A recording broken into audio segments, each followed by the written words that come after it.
Hi everyone, my name's Craig. As Erin says, I work for Micron. Really appreciate the invite from Erin and the Media Post team this week. Congratulations for making it to day 3. I'm kind of surprised there's so many of you here. So either you behaved yourself at the free bar last night or you have livers that only a Scotsman could be proud of. And I'm pretty sure you put me on now so the Scotsman didn't take advantage of the free bar, so I know what was going on there. So you saved some money. I'm going to talk to you a little bit about branding, performance marketing, a little bit about what we do as well. Learned a ton from you all this week, so hopefully I can give some insights into what we are doing. And then how all of that feeds through into our retail strategy, particularly at Amazon. Oh, where's the clicker? Is it this? Big green button. Oh, sorry. Okay. So yeah, Erin's right. The first question I get asked is, what the hell is some random Scottish guy doing in Boise, Idaho? And the reason is Micron Technology, huge tech company that's funnily enough based out of Idaho, really a world leader in innovative memory and storage solutions. So all of the things that you operate with each day, your car, your mobile phones, your computers, there's Micron products in that. You know, big driver around data center. We're heavily on the AI train at the moment. We're one of the companies when you're looking up, you know, which stock to buy, which companies are going to do really well out of AI. Micron's certainly one of those. It's been around for 46 years now. Innovation is really key. You can see how many patents that we've got there. And then I'm one of 48,000 team members. So, but you're probably looking at that thinking, what's the marketing angle? It sounds really corporate and manufacturing. I'm fortunate enough to work on the only consumer brand of Micron, which is Crucial. Itself has been around for 28 years. So while main Micron has a small number of customers, you know, on the B2B side, Crucial's targeting end consumers, particularly PC gamers, creators such as videographers, photographers, and general home users with DRAM upgrades and SSDs. So we'll talk a little bit about that journey that we're on today. And I oversee the integrated marketing team at Crucial in what we call the Micron Consumer Products Group. So it's been really interesting to hear how you all structure your teams. I've been asking a few of you around that, like, you know, all marketing teams are struggling with resources and we run pretty lean and you've all got your unique ways of approaching it. We're kind of structured around these 5 areas. So all of the brand marketing, you know, our graphic designers, organic social media, really the role is setting the tone for the brand is there. The digital marketing is most of our paid stuff, plus you know, SEO, email marketing, and the like. We split out e-tail performance marketing though, because that's, you know, Amazon and then some other retailers, Best Buy, who are represented here with Kevin, and Flipkart in India, JD and Tmall in China. It's such a unique performance marketing approach to our team, so we tend to split that out. And then everything else in the 2 other areas, digital strategy and experience and marketing technology, they own our platforms, websites, business intelligence. We're a very data-driven team, so it has to be marketing with substance. Micron's not a marketing-first company, so, you know, we're trying to translate marketing and all the terms that we use very commonly to people, you know, to execs that don't really understand marketing or are from an engineering and tech background. So we try and use that data to bring substance to what we do and show the ROI that we drive and, you know, get more money so we can pay all you agencies that are here to drive more business. It's a team of about 60 globally, 30 in the US, and then the other 30 in the marketing technology side is based in Hyderabad, India. So I'll have the pleasure of going over there a few times a year as well, which has been a great experience in the role. I've been with the company for 17 years now, mostly in Scotland for about 12 of those years. I was always kind of data, analytics, marketing insight, and then moved over initially to lead the digital marketing team before coming into this role. So always on the Crucial side and, you know, kind of growing up with the brand in that time. So Crucial going into 2025 and beyond, it's a really interesting time for our brand. The historic Crucial customer, we're always known as being very reliable. You could go onto our site, scan your system, you could upgrade your PC, makes it go faster, saves you having to buy a new one. That's obviously kind of dying, right? People aren't upgrading their PCs so much anymore.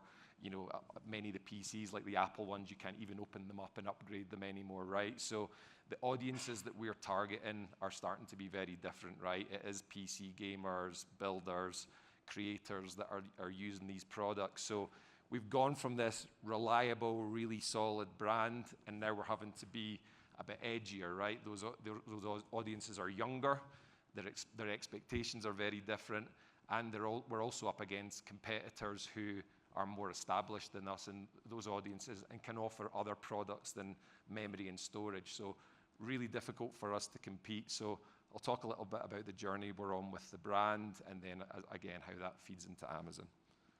A quick video for you if this works.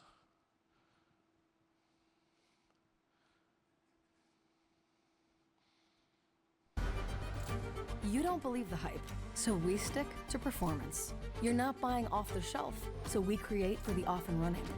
You deliver ambitious builds, unrivaled gaming, and untethered creativity. We develop products that do the same. Crucial Memory and Storage offers high-performance solutions for maximizing your potential. For the tech-savvy, the tech-rookie, and the technically, I'm just getting started. Because wherever your drive is taking you, it's also taking us.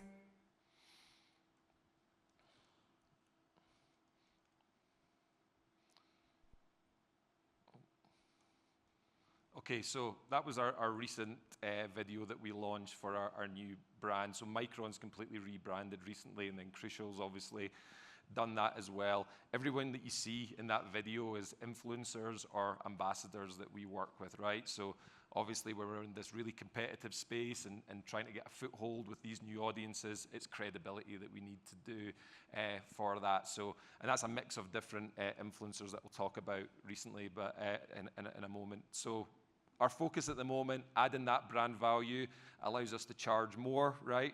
We've got products that are as good, if not better than the competition, right? But they can get away with charging more because they're more established than us. So we do really good digital marketing campaigns. Our ROI, all our metrics are on benchmark or better, but that doesn't bring you credibility, right? So investing in campaigns like that with these influencers has done really well.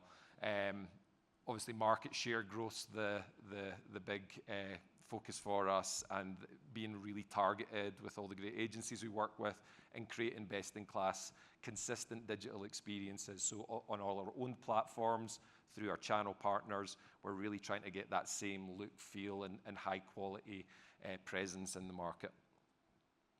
So, but it doesn't come without challenges, right? And really where I'm finding myself now is probably in the same place as a lot of you guys, right? We're having to up-level the brand, but we're also being asked to do more with less. So really pushing to reduce some of our operational costs so that we can keep up with rising advertising costs and the competition that's out there. Got a lot of tier 2 players coming in from countries like China now, where people are, and it's a commodity product, right? So people are very price sensitive there.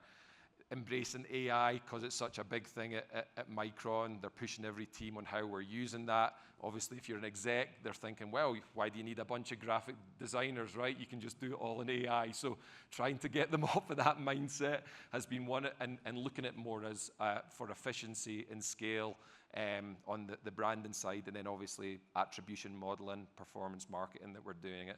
So I think the future for us and for any brands to be successful is how can you leverage AI to be more efficient and get at scale, but also still be authentic, right? And to try and prove that point to some of the executive team and some of the debates that were going on around using AI, we actually created a piece of content for our social media page that was AI generated. We got torn apart on social media by our audiences for that. Don't serve us up with this, and then expletive, right? So there was a lot of negative comments on that, but it kind of proved the point that we need to double down on authenticity and people that are going to be advocates for us and use the AI in other ways. So it's a really exciting time to be in marketing, as I'm sure you all agree, but I think it is a really fine balance for me between how we leverage AI and how you still stay authentic as a brand to differentiate yourself. It needs to be relevant to them and educational and entertaining at the end of the day. So these are some of the creatives from our Versus campaign, we're calling it. So the idea behind the Versus campaign is using influencers to talk about how our products help them overcome obstacles to reach their full potential. And we're using completely different tiers of influencers as part of this campaign. So we actually won some national awards on this recently. Huge reach. It's been really well received by the audiences that we're targeting, with the partners that we work with. The first one was with Paris there. She's a touring photographer for Godsmack. So the campaign we did was when she was working with Godsmack. She's out on tour now with New Kids on the Block. And she was actually a crucial buyer, right? She contacted us on social media. We started working with her. So it's been really authentic. Like, she genuinely loves the products, loves the brands, and she's, a really cool person. But she's got about 20,000 followers, right? She's not massive. Emiliano is out of Boise State. They've got this incredible esports program. They think is going to be the next big thing in esports once he graduates. So we were able to do that all locally. They've got this incredible arena. You wouldn't believe the facilities they have. They're treated like athletes, really. So we were able to do some cool things with them. And then more recently, we invested in a bigger name, Jay Langevin, Jay's 2 cents. If you're into tech, you probably know people like him. Linus Tech Tips is another one we've worked with in the past. But again, he's been an advocate of the Crucial products for years. And that's been a campaign that we just launched. But I think across all three, we're at something like 50 million video views across all the different platforms we're on, and that's only just after launching the Jay's 2 cents one. So it's doing really, really well for us. But we're not trying to do those in isolation. We have to make that spread across everywhere that we go. So it's typically like the different ad cuts, 15, 30 seconds, and then we've got longer form interviews that we use on social media, and we've been bleeding that into Amazon and so on as well. So how does all this matter as far as driving sales, right? So our customers buy in a few different places. As I say, you can do direct on the website, in-store at places like Best Buy, but Amazon's the place where these audiences are buying a lot of the time, right? We'd love them to buy direct, as I'm sure a lot of brands would, but we kind of know how it works, right? But we still want the experience to be uniquely Crucial when they're on Amazon, as it would be when they're on our website finding out information. So our approach is, typical funnel chart that you're all used to seeing, but we typically try and educate and engage through the display and the video, right? So when the gamers are using their keywords on Amazon, we're serving up the short forms of those Versus videos that have been doing so well. And really our focus has been, owning that paid share of voice, maintaining our market share there, and then trying to drive up that organic piece. The truth is we're a little bit more reliant on paid than some of our competitors because we're fighting for that voice, but we're starting to see them both growing nicely, and that's helped us target new to brand customers, right? We know we've got this solid base who are very loyal to us, but is kind of dying off, right? And to be successful for the long term, we need to bring in some new people. So very much a holistic approach across paid and organic there. And then aligning our promotions to the ad budgets, utilizing Amazon Marketing Cloud, and then layering in all that persona research and the very personalized content that we have, depending on the keywords that we're using. The support model is really key. So I know I've got 60 people. It sounds like a lot, but for what we do, like all of you guys, it isn't really enough, right? We don't have that much. So the analytics tools we use, the agencies are really an extension of the team. So our support model, Labalium is our main agency for Amazon. They're represented through Becky here today. We use Stackline to understand our market share of voice. And then PackView and Amazon Marketing Cloud really help us understand how the paid and organic activity works together. So really powerful data. I would say Amazon used to be really tough to understand how your stuff's working, right? And you pay $1, you spend $1, you get $10 back, but you can't go much deeper than that. That's kind of changing with these tools and the agencies that we're working with. we're really allowed to go a lot deeper than we were before and understand the cause and effect of what we're doing, even down to like we're spending too much here, right? Because we're doing okay on organic, and then putting that money over to other areas. And then, last, this kind of gives you an idea of the approach. So there's two types of Amazon advertising, essentially. You've got off-site through DSP, which is bringing the traffic in, and then you've got on-site, which is all the keyword bidding. We're able to see that holistically now. We're able to see how pricing and inventory happens. So when we're in debates internally on why is market share dropped, it's the marketing team's fault, or it's the pricing team's fault, or this product line's not good enough, this data has really helped us taking some of the emotion out of those difficult conversations, and we can really understand what the driver is, or maybe we're not running enough promotions, so that gives you more visibility on Amazon when you do. So we can really, like I say, take that emotion out and drive better decision making, and we're seeing the impact of that. And then layering on the organic impact, as I see, we really want to understand. We know how the advertising works. We're very strong at the digital marketing side, but we want to know how campaigns like Versus help that organic growth. At the Satva presentation, I think it was yesterday, which I really enjoyed, he was talking about share of search and things like that. That's the kind of stuff that we're looking at to, understand the impact of campaigns like Versus. And those were risky things to do in a company like Micron, right? They're not used to running campaigns like that, but this data is helping us show the value of that and getting us buy-in to do a lot more of it. So why does that matter? What's the impact? We've seen some incredible results, right? I think the first one is the insight, which I've already touched on. I really feel I've got a pulse every day on how we're doing and if we're doing the right things or the wrong things. The visibility, we can measure that as well. We're seeing increased share of voice on Amazon and off Amazon, better conversion rates on organic, which is really good. And we've been able to consolidate all those budgets for Amazon under one agency. We work with other agencies outside of Amazon, for display and whatnot as well. But really seeing a lot better recognition of the brand in those spaces over the last couple of years. Engagement has been incredible. We've seen an 18% increase each month in new to brand orders, which is the hardest ones to get. You can make your Amazon numbers look really good by going after people who are probably already going to buy anyway. That's the tough one though. How are you getting ROI from the new people that are coming in?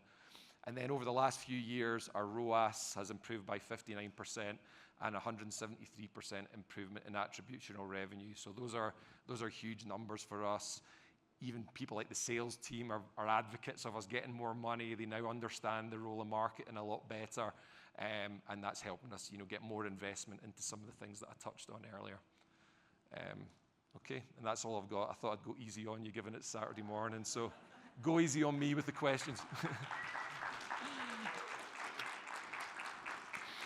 Craig, thank you so much. You would never be able to tell it was your first time presenting. You crushed it. Questions for Craig?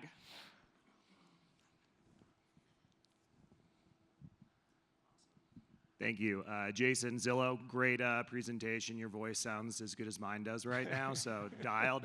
Kind of wanted to maybe get some insights into when you're launching this brand campaign, how did maybe like the media mix and channel mix change? It seemed like the first time you guys worked with influencers, how was maybe selling that into stakeholders too would be really interesting. Yeah, it was really tough. I was in India with my boss, and I'm like, look, we're going to do this campaign called Versus, and I'm telling him about it, and he's just looking at me like, we don't need to do stuff like that. Why do you want to do that? We're not Coca-Cola, so very, I want you to spend all your money, lower funnel, last mile, convert, right? Don't be worrying about all that stuff. But I think because we've had such a data-driven approach for the last few years, I've got a bit of credit in the bank with them to try something else, right? And just making them part of that decision making. So bringing them in early, get beaten up on it early, and have that debate, and then make them feel part of the decision making on it has helped a lot. Now he's the biggest advocate of it, right? Because they understand the challenge, because for them he's like, well, we need to be able to price higher, right? Why, when we've got better products than these brands, is our market share not growing at the rate that we're under pressure? Because these guys are thinking quarter to quarter, right? They're only worried about the quarterly goal, so of course they're only worried about the lower funnel stuff, right? But yeah, that was really it, and but also getting a lot of the rest of the organization behind it, channel marketing team out in the regions, product marketing team. So just getting all those advocates. I've found that where we've been where you're unsuccessful in a place like Micron, and I suppose other places as well, is when you kind of make it your own thing.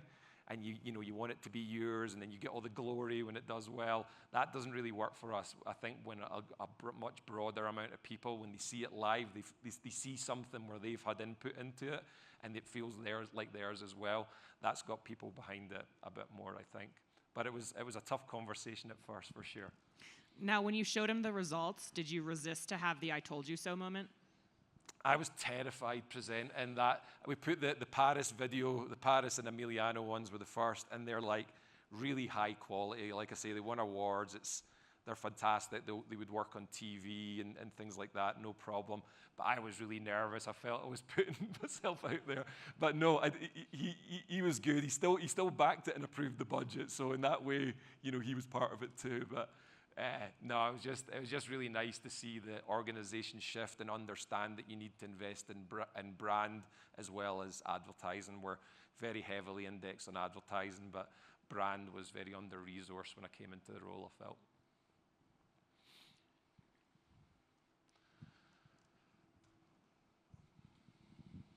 Frank with the University of Phoenix here.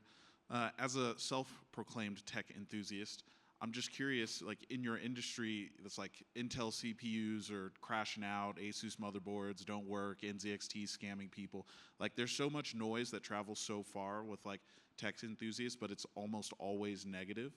It's like where do you guys go to storyboard these ideas when you're building these versus campaigns? Like how do you think that you can separate yourself from all of the negativity that comes with PC building? That's a tough question. I think because we're pretty straightforward. We only do memory and storage, right? So I don't think that I've not experienced like negativity around what we do. I think honestly, being part of Micron, that's obviously great on a personal level, professional level.